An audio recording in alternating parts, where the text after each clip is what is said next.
Okay students, welcome to S P smart hybrid schooling system. बच्चे, आज हम लोग 11th केमिस्ट्री का पेपर डिस्कस करने जा रहे हैं और इसके रेफरेंस के लिए हमने एक बच्चे का पेपर शेयर किया है।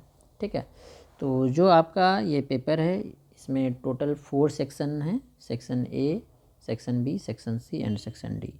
सेक्शन ए में ऑब्जेक्टिव टाइप क्वेश्चंस या एमसीक्यू या फिल इन द ब्लैंक्स या डेफिनेशन टाइप के क्वेश्चन आएंगे और सारे क्वेश्चन 1 मार्क्स का होगा। ये टोटल 10 क्वेश्चंस होंगे, मतलब सेक्शन ए जो है 10 मार्क्स का होगा। सेक्शन बी में टोटल 9 क्वेश्चंस होंगे, ईच क्वेश्चन 2 मार्क्स का होगा और उसमें वेरी शॉर्ट टाइप क्वेश्चंस होंगे। सेक्शन सी में 9 क्वेश्चंस होंगे, ईच क्वेश्चन 3 मार्क्स का होगा और उसमें शॉर्ट आंसर टाइप क्वेश्चंस होंगे। और सेक्शन डी में 3 क्वेश्चंस होंगे और ईच क्वेश्चन में इंटरनल चॉइस होगा, मतलब और होगा, सारे क्वेश्चन में और होगा। ठीक है, और सेक्शन डी जो है लॉन्ग आंसर टाइप क्वेश्चंस होंगे। ठीक है, तो सबसे पहले सेक्शन ए हम लोग देखते हैं। सेक्शन ए में है choose the one out of following having the highest mass. तो मास निकालना है। तो फर्स्ट में देखो 3.011 इंटू 10⁻22 एटम्स ऑक्सीजन है, ऑक्सीजन एटम। तो मोल निकालने के लिए इसे एवोगाड्रो नंबर से डिवाइड कर दोगे। तो 3.011 into 10⁻23 divided by Avogadro number, यही आता है। सॉरी 22 दिया है क्वेश्चन में, 10⁻23, तो ये 2 बार में कट जाएगा, ये कटेगा तो 10 आ गया, 1/20 मोल आ गया।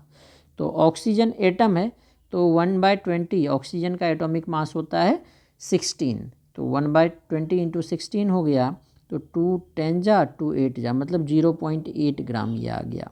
ठीक है, यहाँ पे 1 gram atom carbon, gram atom का मतलब होता है मोल, तो 1 मोल कार्बन एटम का मतलब है 12 ग्राम कार्बन। ग्राम और एटम एक साथ लिखा हो तो इसका मतलब मोल आता है। Half mole of methane, half mole methane, एक का मोलर मास हो जाएगा 16, तो हाफ का हो गया 8 ग्राम। ठीक है, 10 ml वाटर, वाटर का डेंसिटी जो है अगर नहीं दिया है क्वेश्चन में तो 1 होता है। अब वाटर लिक्विड है इसलिए इसको 22.4 से डिवाइड नहीं किए, तो इसका पहले मास निकालेंगे। तो डेंसिटी 1 है, डेंसिटी मास बाय वॉल्यूम होता है, इसीलिए मास और वॉल्यूम सेम होगा, तो इसका मास 10 ग्राम हो गया। तो सबसे ज़्यादा मास किसका आया? 12 ग्राम। 12 ग्राम मतलब बी ऑप्शन है, बी ऑप्शन इसका करेक्ट होगा। 1 ग्राम एटम ऑफ कार्बन इसका आंसर सही है। ठीक है, अब सेकेंड क्वेश्चन देखो, which colour of light has the highest energy पर फोटोन। तो हमें एनर्जी हाईएस्ट निकालना है, ग्रेटेस्ट निकालना है। तो एनर्जी का फॉर्मूला वेवलेंथ के टर्म में देखोगे तो E = hc/λ होता है, मतलब वेवलेंथ के इन्वर्सली प्रोपोर्शनल। और कलर जो हम लोग देखते हैं VIBGYOR, विजिबल कलर में इंक्रीजिंग ऑर्डर ऑफ वेवलेंथ होता है। तो जिसका वेवलेंथ सबसे कम उसकी एनर्जी सबसे ज़्यादा, सबसे कम वेवलेंथ वायलेट का होगा, इसलिए इसकी एनर्जी सबसे ज़्यादा होगी। तो वायलेट सी ऑप्शन है, तो इसका सी ऑप्शन देखो, इन्होंने वायलेट लिखा है तो सी ऑप्शन करेक्ट होगा।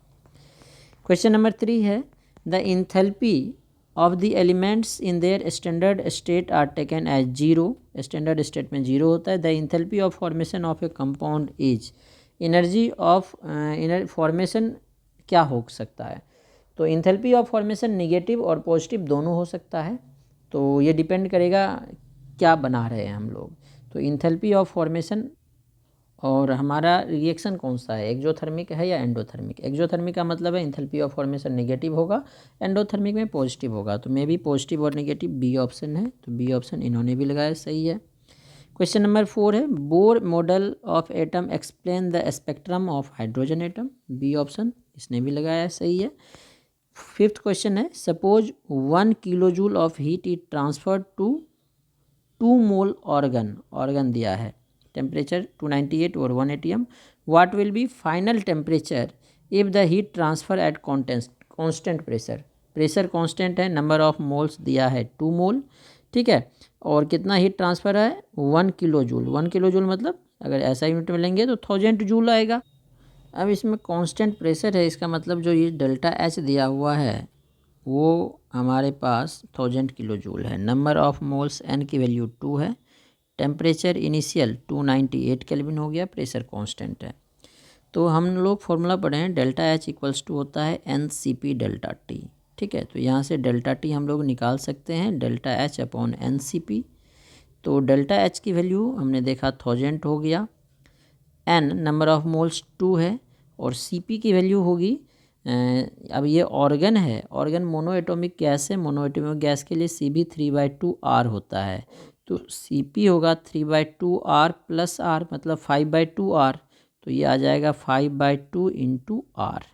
ये 2 कैंसिल हो गया तो ये हो गया 1000/5R। तो 1000/5 तो 200 हो गया। अब 200 को R से डिवाइड करेंगे, R की वैल्यू होती है 8.314 जूल पर मोल पर केल्विन में, तो इसको सॉल्व करोगे तो 24 केल्विन आ जाएगा। तो डेल्टा T होता है T2 माइनस T1, T1 तो हमें 298 दिया हुआ है, तो यहाँ से T2 की वैल्यू हो जाएगी 298 प्लस 24 तो 322 केल्विन। तो इसका आंसर 322 केल्विन आना चाहिए, सी ऑप्शन। ये 35 तो नहीं आएगा, ये गलत है इसका। ठीक है, नेक्स्ट क्वेश्चन नंबर 6 है हमारे पास। What transition in the hydrogen spectrum would have same wavelength as Balmer transition N4 से 2 ऑफ He प्लस आयन। तो इसमें रेडबर्ग इक्वेशन लगाते हैं। 1/λ क्या होगा R, जेड हमारे पास ये दिया है हीलियम का, तो 2² into 1/n1² minus 1/n2²। n1² छोटा वाला होगा 2² माइनस 1/4²। तो ये हीलियम के लिए निकलेगा। अब हमारे पास हाइड्रोजन के लिए पूछा है, तो हाइड्रोजन के लिए जेड की वैल्यू 1 हो जाएगी, लैम्डा सेम रखना है। तो अगर इसको 1 रखना है तो 2 का स्क्वायर को अंदर करना है, तो 2 का स्क्वायर अंदर आएगा तो 2² माइनस 2²/4²। तो क्या हो गया R इंटू 1², ये हो गया 1, तो 1/1 का स्क्वायर लिखेंगे माइनस 2² 4/4² हो गया 16, 4/16 1/4 1/2²। मतलब हाइड्रोजन के लिए 2 से 1 में आएगा। तो हाइड्रोजन के लिए 2 से 1 में फर्स्ट ऑप्शन है, इसलिए इसका फर्स्ट ऑप्शन करेक्ट होगा। नेक्स्ट क्वेश्चन नंबर 7 है। Displacement of hydrogen from cold water is done by. Cold water से अल्कली मेटल ज़्यादा रिएक्टिव होता है, अल्कली मेटल ही होगा, ए ऑप्शन इसका करेक्ट है, इन्होंने भी सही लिखा है। IUPAC name of following compound. अब ये देखो अल्कीन है, तो अल्कीन में डबल बॉन्ड को कंसीडर करेंगे और लॉन्गेस्ट चेन बनाएंगे। तो 1 2 3 4 5 6 दो सब्सटीट्यूएंट हो गया, एक इथाइल है एक मिथाइल है। तो 4 पे इथाइल है, 3 पे मिथाइल है, hex 2 ene 4 ethyl 3 methyl, 4 ethyl 3 methyl, देखो कौन सा ये रहा, B option, 4 ethyl 3 methyl hex 2 ene, तो बी ऑप्शन इसका करेक्ट होगा। क्वेश्चन नंबर 9 है। The correct IUPAC name of the following alkane. इसका भी IUPAC नेम, तो लॉन्गेस्ट चेन देखो अगर ये स्टेट लें तो 1 2 3 4 5 6 7 8 का बनेगा। इधर भी आएंगे तो 8 का बनेगा। अगर इधर से देखें 1 2 3 4 5 6 7 8 सारे चेन इक्वल हैं। तो अगर सारे चेन इक्वल हो जाए तो हम लोग क्या करते हैं, जिसमें ज़्यादा सब्सटीट्यूएंट है वो लेते हैं। तो स्ट्रेट चेन में 2 ही है, अगर यहाँ से लें तो देखो 1 2 3 सब्सटीट्यूएंट आ जाएगा, तो लॉन्गेस्ट चेन हमारा ये बनेगा। यहाँ पे 2 पे ही आ रहा है तो नंबरिंग भी इधर से ही कर देंगे, 2 3 4 5 6 7 8। तो देखो ये हमारा सब्सटीट्यूएंट, ये सब्सटीट्यूएंट, तो 3 और 6 पे इथाइल है, 2 पे मिथाइल है, तो 3,6 डाई इथाइल, देखो एक ही ऑप्शन है C, 3,6 diethyl 2 methyl, 8 carbon है तो ऑक्टेन। क्वेश्चन नंबर 10 है हमारे पास। In halogen which of the following increases from iodine से फ्लोरीन। मतलब आयोडीन से फ्लोरीन इंक्रीज करने का मतलब है फ्लोरीन से आयोडीन डिक्रीज करेगा। तो ऊपर से नीचे आने में क्या डिक्रीज करती है, तो इलेक्ट्रोनिगेटिविटी ऊपर से नीचे आने में डिक्रीज करती है due to increase in size. ठीक है, अब सेक्शन बी जो है हमारा शॉर्ट आंसर टाइप क्वेश्चन है। शॉर्ट आंसर टाइप क्वेश्चन में पहला क्वेश्चन है हमारा, explain why pure liquid and solid can be ignored while writing equilibrium constant expression. ठीक है बच्चे, इक्विलिब्रियम का जो हम लोग एक्सप्रेशन लिखते हैं केसी या केपी का, उसमें प्योर सॉलिड और प्योर लिक्विड को नेग्लेक्ट कर देते हैं। क्यों? क्योंकि प्योर सॉलिड और प्योर लिक्विड का जो है कंसंट्रेशन कांस्टेंट होता है। ठीक है, तो इसीलिए वो इक्विलिब्रियम पे कोई इफेक्ट नहीं करेगा। They do not effect the reactant amount at equilibrium in the reaction. सही बात है, दैट्स वाई दे आर डिसएग्रीडेड, एकदम सही बात है। नेक्स्ट क्वेश्चन नंबर 12 है हमारे पास। What are representative element. S block और पी ब्लॉक एलिमेंट को बोलते हैं। S block and P block elements are collectively called representative elements. क्यों? S block elements are alkali metal, they are soft. P block elements alkaline होता है और alkaline earth metals होते हैं। ये गलत कर दिया, soft P block elements are alkaline earth metal, ये गलत है। इसमें इसको 2 मार्क्स तो मिल जाएंगे। इसमें पी ब्लॉक एलिमेंट्स नहीं, ग्रुप 2 को बोलते हैं alkaline earth metal. S block elements को भी अल्कली मेटल नहीं, एस ब्लॉक में ग्रुप 1 को अल्कली मेटल और ग्रुप 2 को अल्कलाइन अर्थ मेटल बोलते हैं। तो नेक्स्ट पार्ट इसका इनकरेक्ट है, फर्स्ट 1 मार्क्स मिलेगा।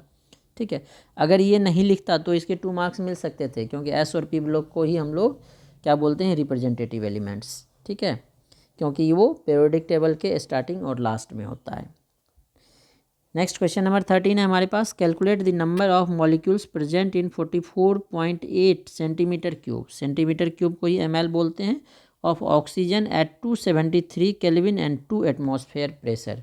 वैसे ये स्टेट्स ऑफ मैटर क्वेश्चन का आ गया। अब ऐसे क्वेश्चन तो नहीं पूछने चाहिए, PV इक्वल्स टू NRT से बनेगा, लेकिन दिया है क्वेश्चन में तो सॉल्व कर लेते हैं।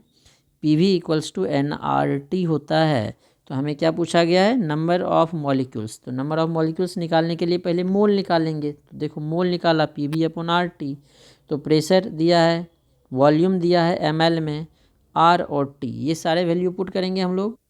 अब इसमें इन्होंने एक मिस्टेक कर दिया, जो वॉल्यूम है 44.8 ये सेंटीमीटर क्यूब है, सेंटीमीटर क्यूब मतलब ml, और R का वैल्यू 0.0821 ATM लीटर पर मोल पर केल्विन होता है। तो ml को लीटर में करना पड़ेगा, इसीलिए नीचे 1000 से डिवाइड भी करना पड़ेगा। तो प्रेशर 2 ATM, ठीक है, 2 एटमॉस्फेयर है, वॉल्यूम है, n की वैल्यू निकालने हैं, R 0.0821, टेम्परेचर 278। तो अब इसको सॉल्व करो तो ये 3.998 नहीं आएगा, डिवाइडेड बाय 1000 भी आएगा। तो नंबर ऑफ मोल्स हो गया 3.998 डिवाइडेड बाय 1000। ठीक है, अब मॉलिक्यूल्स है तो एवोगाड्रो नंबर से मल्टीप्लाई कर देंगे, 3.9898 इंटू 6.022 10⁻23 डिवाइडेड बाय 1000 भी आएगा, मतलब यहाँ 10⁻20 लेना पड़ेगा। ठीक है, ये सेंटीमीटर क्यूब है, सेंटीमीटर क्यूब को ml बोलते हैं, ये ध्यान में रखना, इसलिए इसके भी 1 मार्क्स इसमें भी कट जाएंगे। ठीक है, अब नेक्स्ट क्वेश्चन है हमारा क्वेश्चन नंबर 14। क्वेश्चन नंबर 14 है हमारे पास, what will be product obtained as a result of following reaction and why. तो AlCl3 एनहाइड्रस AlCl3 होना चाहिए। ठीक है, नहीं है तो आप लिख सकते हो इसमें, एनहाइड्रस AlCl3 लुईस एसिड का काम करता है। तो इसमें जो है हमारा इलेक्ट्रोफिलिक सब्स्टिट्यूशन रिएक्शन होगा। तो देखो AlCl3 Cl- को लेगा, तो जो हमारा इलेक्ट्रोफाइल बनता है CH2+ बनेगा, लेकिन ये प्राइमरी कार्बोकेटाइन है, और जब भी प्राइमरी कार्बोकेटाइन बनेगा तो रीअरेंजमेंट विल बी पॉसिबल। यहाँ से एक हाइड्रोजन इधर आ जाएगा तो सेकेंडरी कार्बोकेटाइन बन जाएगा, और सेकेंडरी कार्बोकेटाइन की स्टेबिलिटी ज़्यादा होती है। तो इसीलिए CH3 नहीं जुड़ेगा, ये वाला कार्बन जुड़ेगा, CH, ये वाला कार्बन जुड़ेगा इसके साथ। This is major product. क्यों, तो इसमें बताना पड़ेगा कि क्योंकि सेकेंडरी कार्बोकेटाइन की स्टेबिलिटी ज़्यादा होती है। तो इसमें भी आपके 1 मार्क्स कट जाएंगे। नेक्स्ट क्वेश्चन नंबर 15 है, ये ध्यान रखना, जब भी कार्बोकेटाइन बनेगा तो रीअरेंजमेंट विल बी पॉसिबल, इसीलिए प्राइमरी से सेकेंडरी में कन्वर्ट होगा। क्वेश्चन नंबर 15 है, the boiling point of hydrocarbon decreases with increase in branching, give reason. Due to decrease in surface area, branching होने से सरफेस एरिया डिक्रीज कर जाता है। Boiling point of hydrocarbon decreases with increase in branching because van der Waals force of attraction decreases with decrease in surface area. एकदम सही बात है, surface area decrease करेगा तो फोर्स ऑफ अट्रैक्शन डिक्रीज करेगा, बॉइलिंग पॉइंट डिक्रीज होगा। नेक्स्ट क्वेश्चन नंबर 16 है, the ionization energy of hydrogen atom in ground state x kilo joule है, आयनाइजेशन एनर्जी हाइड्रोजन एटम का। Find the energy required to electron jump from second to third energy state. Ionization energy x है, तो ionization energy जो है बच्चे first orbit के energy के equal होता है, साइन नेगेटिव में -E1 के इक्वल होगा। ठीक है, तो अब हाइड्रोजन एटम का दिया है, क्या दिया, ionization energy x kilo joule है। तो ये क्या हो जाएगा, फर्स्ट ऑर्बिट का एनर्जी, आयनाइजेशन एनर्जी x है, ये x है, तो E1 की वैल्यू आ जाएगी -x किलो जूल में।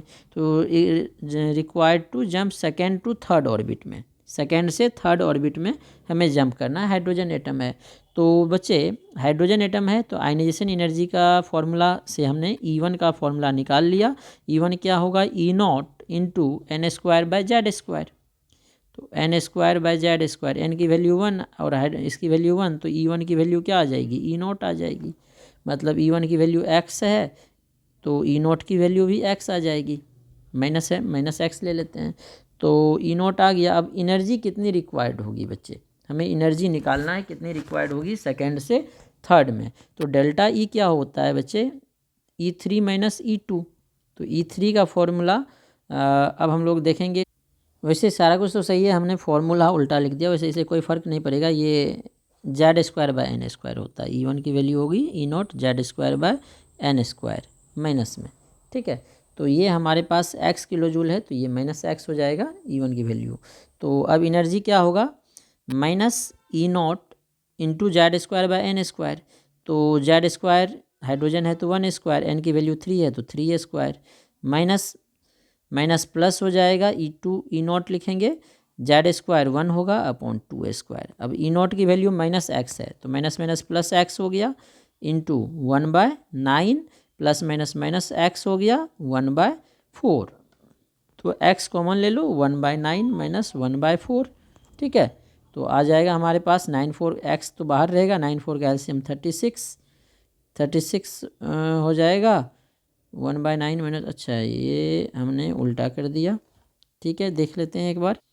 हाँ तो E2 माइनस E1 करना था, तो चलो बाद में माइनस लगा देंगे। 4 माइनस 9 हो जाएगा तो माइनस 5x/36 हो जाएगा।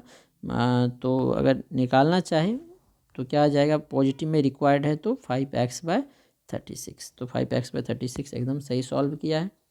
नेक्स्ट क्वेश्चन नंबर 17 है हमारे पास। फॉर द इक्विलिब्रियम रिएक्शन दिया हुआ है, Kc की वैल्यू इतनी दी हुई है 1069 केल्विन पे। Calculate Kp for this reaction.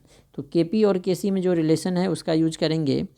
Kp equals to होता है Kc इंटू, हाँ लिखा है फॉर्मूला भी, Kc इंटू RT का पावर डेल्टा Ng, यही फॉर्मूला होता है हमारे पास। तो डेल्टा Ng देखो 2 और 1, 3 गैस मॉलिक्यूल इधर है, इधर 2 है, 3 माइनस 2 1 हो गया। तो Kc की वैल्यू दिया है R इंटू टी का पावर डेल्टा Ng 1 है। इसको सॉल्व करोगे तो ये आंसर आ जाएगा। नेक्स्ट क्वेश्चन नंबर 18 है हमारे पास। Why are elements at the extreme left and extreme right are more reactive? क्योंकि एक्सट्रीम लेफ्ट वाला क्या होगा बच्चे, उसकी आयनाइजेशन एनर्जी ज़्यादा होगी, सॉरी आयनाइजेशन एनर्जी कम होगी, इलेक्ट्रॉन देने की टेंडेंसी ज़्यादा होगी, मेटल होता है। राइट में नॉन मेटल होता है, इलेक्ट्रॉन लेने की टेंडेंसी ज़्यादा है, इसलिए ज़्यादा रिएक्टिव होता है। Elements extreme left and extreme right are more reactive because the elements extreme left are metal और आयनाइजेशन एनर्जी इसकी क्या होती है, लो, ठीक है। और एक्सट्रीम राइट में नॉन मेटल्स हेलोजन है जो नॉन मेटल होता है और इसकी क्या होती है, electron gain enthalpy delta EgH high, ठीक है। इलेक्ट्रॉन लेने की टेंडेंसी ज़्यादा है हेलोजन की, इसके इलेक्ट्रॉन देने की टेंडेंसी ज़्यादा है। तो इसकी लेने की टेंडेंसी ज़्यादा है, इसकी देने की टेंडेंसी ज़्यादा है, इसलिए इसकी रिएक्टिविटी ज़्यादा होगी। अब क्वेश्चन नंबर 19 है। What does the following prefix stands for. Pico 10⁻⁻12 सही है, नैनो 10⁻⁻9, सेंटी 10⁻⁻2, डेसी 10⁻⁻1, एकदम करेक्ट लिखा है आपने। Next question number section C है। सेक्शन सी 3 मार्क्स वाले हैं। Explain why ortho hydroxy benzaldehyde is liquid at room temperature और para hydroxy benzaldehyde is high melting solid. बच्चे ऑर्थो हाइड्रोक्सी बेंजल्डिहाइड में इंट्रामोलिकुलर हाइड्रोजन बॉन्ड होगा और para hydroxy benzaldehyde में intermolecular hydrogen bond होगा, इसीलिए ऐसा होता है, ठीक है। तो सही लिखा है इन्होंने, हाइड्रोजन बॉन्डिंग रीजन है इसका। क्वेश्चन नंबर 21 है। Answer the following. What is the sign of enthalpy of formation of highly stable compound. तो हाईली स्टेबल कंपाउंड है मतलब बनने में एनर्जी रिलीज होगी, एक्सोथर्मिक प्रोसेस होगा, इसीलिए इसकी साइन निगेटिव होगी, ठीक है। नेक्स्ट है what is the enthalpy of formation of most stable of element in its standard state, 0। Standard state में इसका क्या होता है, 0, ठीक है। Identify state function and path function out of the following. Enthalpy जो है हम लोग H की बात नहीं करते हैं, डेल्टा H लेते हैं, तो इंथैल्पी स्टेट फंक्शन हो जाएगा। Entropy state function. Q जो हीट है वो हीट जो है किस पे डिपेंड करता है, पाथ पे डिपेंड करता है, इसीलिए पाथ फंक्शन। टेम्परेचर इनिशियल और फाइनल पे डिपेंड करता है, स्टेट फंक्शन। वर्क पाथ पे डिपेंड करता है, path function. Free energy delta G लेते हैं, ये भी स्टेट फंक्शन, ठीक है। तो इन्होंने एकदम सही लिखा है इसमें भी। नेक्स्ट क्वेश्चन नंबर 22 है। 2 moles of an ideal gas initially at 27 degree Celsius and 1 atmospheric pressure are compressed isothermally and reversible. Isothermal reversible process है। तो till the final pressure of gas is 10 atm, P1 P2 की value दिया है, delta Q W और delta U निकालना है। तो work done isothermal reversible process में -2.303 NRT log base 10 P1/P2, initial और फाइनल प्रेशर दिया है, अगर वॉल्यूम देता तो V2/V1। तो ये ठीक है। नंबर ऑफ मोल्स 2 दिया था क्वेश्चन में, नंबर ऑफ मोल्स, हाँ 2 मोल्स दिए हुए हैं क्वेश्चन में, ठीक है। Number of moles N, R की value 8.314, temperature 300 kelvin, log base 10, starting में प्रेशर 1/10। तो वर्क डन निकल गया, वर्क डन निकल गया। अब डेल्टा ई क्या होता है, Q plus W, delta E होता है क्यू प्लस डब्लू, ठीक है। अब क्वेश्चन में हमें क्या दिया है, 2 moles of ideal gas initially इतना टेम्परेचर पे है, atmospheric pressure, compressed isothermal and reversible till final pressure of the gas is 10 atm। तो हमें क्या करना है, अब डेल्टा ई और क्यू की वैल्यू निकालना है। तो delta E Q plus W I, और इसमें हमने वर्क डन निकाल लिया, हमें क्यू निकालना है। और डेल्टा ई बच्चे फॉर्मूला होता है n C V delta T, और आइसोथर्मल प्रोसेस है तो डेल्टा टी जीरो होगा, क्योंकि इनिशियल और फाइनल प्रेशर जीरो, तो डेल्टा ई की वैल्यू जीरो होगी। तो डेल्टा ई इन्होंने गलत निकाला, डेल्टा ई जीरो होगा। अब क्यू की वैल्यू क्या आ जाएगी, क्यू होगा डेल्टा ई माइनस डब्लू, तो डेल्टा ई जीरो है तो क्यू होगा माइनस डब्लू, तो ये तो सही निकाला है, ठीक है। अब नेक्स्ट क्वेश्चन है हमारे पास, PbO and PbO2 reacts with HCl according to following chemical equation, ठीक है। Why do these compounds differ in their reactivity, इसकी रिएक्टिविटी अलग क्यों होती है। PbO इस तरह से रिएक्शन कर रहा है, PbO2 इस तरह से रिएक्शन कर रहा है, इसकी रिएक्टिविटी डिफरेंट क्यों होती है। देखो अब इसमें क्या करना, तो जो फर्स्ट रिएक्शन देखो, इसमें Pb का ऑक्सीडेशन एसिड +2, ऑक्सीजन का -2, हाइड्रोजन +1, क्लोरीन -1, Pb +2, क्लोरीन -1, इसमें कोई ऑक्सीडेशन चेंज नहीं हो रहा है, नॉर्मल रिएक्शन है, एसिड बेस रिएक्शन। अब इसमें देखो Pb +4 से +2 में कन्वर्ट हो रहा है, रिडक्शन हो गया, और क्लोरीन का -1 से 0 जा रहा है, ऑक्सीडेशन हो गया। तो एक रेडॉक्स रिएक्शन है और एक एसिड बेस रिएक्शन है, तो इसीलिए दोनों की रेट क्या होगी, डिफरेंट होगी, ठीक है। नेक्स्ट है, the number of electrons, protons and neutron in species equal to 18, 16, 16 respectively, assign the proper symbol of species. क्या क्या दिया है, electron, proton and neutron. Electron 18 है, प्रोटॉन 16 और न्यूट्रॉन 16। तो बच्चे जितना प्रोटॉन है उतना ही एटॉमिक नंबर होगा, एटॉमिक नंबर 16, और मास नंबर क्या होता है, प्रोटॉन प्लस न्यूट्रॉन, तो 16 + 16 क्या हो गया, 32। तो सिंबल क्या होगा, मान लो कोई एक्स है, एटॉमिक नंबर 16, मास नंबर 32, तो ये किसका होता है, सल्फर 1632, ठीक है। अब नहीं भी लिखोगे, इस तरह से भी लिख सकते हो, तो आपके मार्क्स नहीं कटेंगे। नेक्स्ट क्वेश्चन नंबर 25 है, give the relationship between delta U and delta H for gases. तो delta H equals to delta U plus P delta V, इसी को हम लोग delta H equals to delta U plus delta NgRT भी लिखते हैं, ठीक है। नेक्स्ट क्वेश्चन नंबर 26 है हमारे पास, justify the reactions that among halogen fluorine is best oxidant and among hydrohalic acid, HX की बात करेंगे, hydro iodic acid is best reductant, ठीक है। बच्चे जो फ्लोरीन है, ये स्ट्रॉन्ग ऑक्सीडेंट होता है, क्योंकि इसकी इलेक्ट्रोनेगेटिविटी ज़्यादा होती है, हाईएस्ट होती है पीरियोडिक टेबल में जितने भी एलिमेंट है, इससे ज़्यादा इलेक्ट्रोनेगेटिव कोई होता ही नहीं है। तो इसकी टेंडेंसी इलेक्ट्रॉन गेन करने की होगी, मतलब इसका रिडक्शन होगा, और जिसका रिडक्शन होता है वो स्ट्रॉन्ग ऑक्सीडाइजिंग एजेंट होगा। और जो HI है, HI में क्या है, I पे नेगेटिव चार्ज है और इसका साइज़ ज़्यादा है, तो साइज़ ज़्यादा होने के कारण इलेक्ट्रॉन देने की टेंडेंसी I- की ज़्यादा होगी, मतलब इसके ऑक्सीडेशन की टेंडेंसी ज़्यादा होगी, इसीलिए क्या होगा, रिड्यूसिंग एजेंट, ठीक है। नेक्स्ट क्वेश्चन नंबर 27 देखते हैं, according to de Broglie matters should exhibit dual behaviour, that is both particle and wave like property, एकदम सही है। However a cricket ball of mass दिया है 100 ग्राम, मास कितना दिया है बच्चे, 100 ग्राम दिया है, does not move like a wave when it thrown by a bowler of speed 100 km/h, calculate wavelength of the ball. तो डायरेक्ट फॉर्मूला लगा दो, लैम्डा इक्वल्स टू H/mv, ठीक है। तो H की वैल्यू आपको पता ही है 6.626 10⁻⁻34, मास कितना दिया है 100 ग्राम। अब 100 ग्राम में है बच्चे, इसमें आप ध्यान रखना जो H है ये जूल पर सेकेंड में होता है, इसीलिए 100 ग्राम को आपको किलोग्राम में चेंज करना है। तो 100/1000, then velocity kilometre per hour में है, तो वेलोसिटी मीटर पर सेकेंड में करना है। तो वेलोसिटी कितनी है इसकी 100 मीटर पर सेकेंड। तो 100 मीटर पर सेकेंड, सॉरी 100 मीटर पर सेकेंड नहीं था, 100 किलोमीटर पर आवर है। तो इसको मीटर पर सेकेंड में देखो कर लिया कन्वर्ट, ये वैल्यू पुट करेंगे। इसको बस ध्यान में रखना ये किलोग्राम में है, इसीलिए इसका आंसर आपका इनकरेक्ट होएगा। तो अब इससे सॉल्व करना, तो ये आपका करेक्ट आंसर आएगा। नेक्स्ट क्वेश्चन नंबर 28 है, give the electronic configuration of transition elements, write their four important characteristics. तो ट्रांजिशन एलिमेंट का इलेक्ट्रॉनिक कन्फिग्रेशन पूछा है, तो आप लिख सकते हो डी, लास्ट इलेक्ट्रॉन जो है डी सब सेल में जाएगा। अब इसमें क्या बोल रहा है, give electronic configuration of transition elements, ठीक है। तो जनरल अगर लिखोगे तो n-1 डी में 1 to 10 इलेक्ट्रॉन्स होगा और ns2, ये होगा जनरल कन्फिग्रेशन।